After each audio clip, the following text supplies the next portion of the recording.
Peçam e lhes será dado. Busquem e acharão. Batam e a porta será aberta para vocês.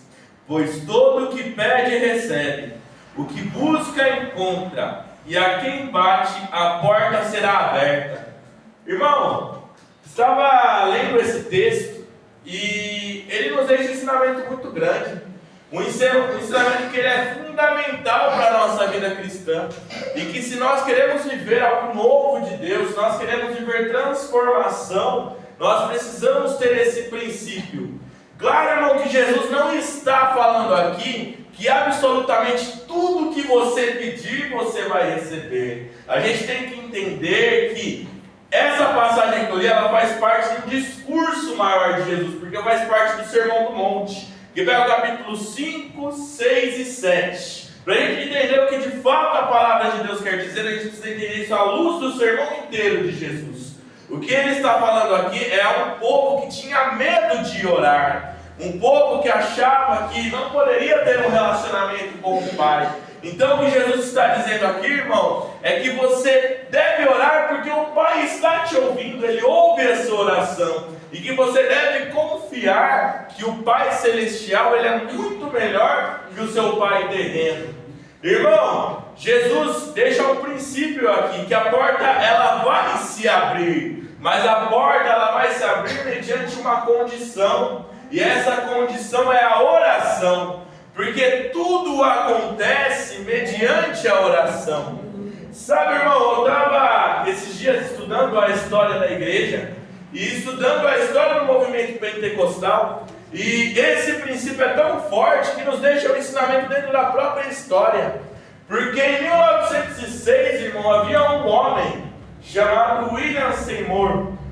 Esse homem era um pastor negro, pobre e cego de um olho, num contexto no qual ele morava nos Estados Unidos, e os Estados Unidos ele tinha muita segregação racial naquele tempo. Para você ter uma noção, lá tinha igrejas que eram só para brancos e igrejas que eram só para negros. E a história nos conta que o William orava 6 horas por dia, clamando por um avivamento nos Estados Unidos. Sabe o que é interessante isso, irmão, da oração?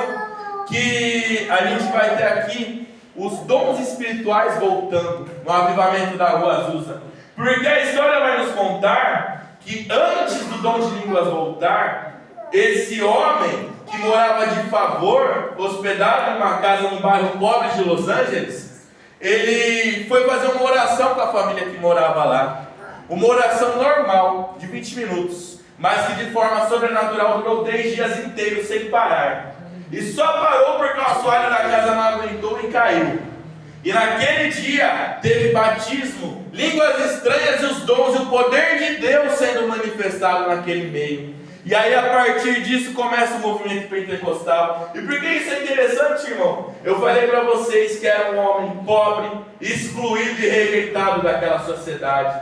Deus não escolheu um templo luxuoso.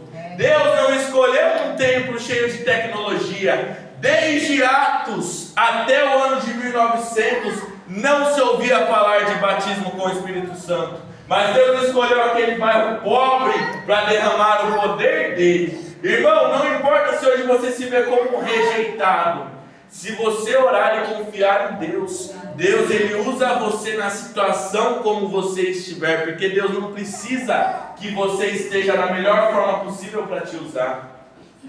Teve outros 2 exemplos que eu achei muito interessante de oração. Eles tinham uma igreja na Coreia, maior igreja do mundo, 800 mil membros. Não me chama a atenção nessa igreja o tamanho dela, mas porque essa igreja tem um relógio de oração, que não é para um culto. O relógio de oração deles é 24 horas por dia, todos os dias. A oração nunca para, e Deus ele honra essa oração. E por fim, o último exemplo é o Billy Graham, irmão. Billy Graham, que ganhou cerca de 3 milhões de almas para Jesus. A história nos conta que ele orava cerca de 4 horas por dia. O que eu estou te dizendo aqui, irmão, é que talvez aquilo que você quer viver, aquilo que você quer que Deus faça na sua vida, o primeiro passo para isso acontecer é você dobrar o seu joelho e orar. Eu não estou falando que você tem que ficar horas orando, Mas o principal motivo da oração não está em pedir e receber, está em ter um relacionamento com Deus. E a partir do momento que você tem um relacionamento com Deus, Deus honra esse relacionamento. Porque essa é a vontade dele para mim e para você. As palmas exaltam o nome do Senhor.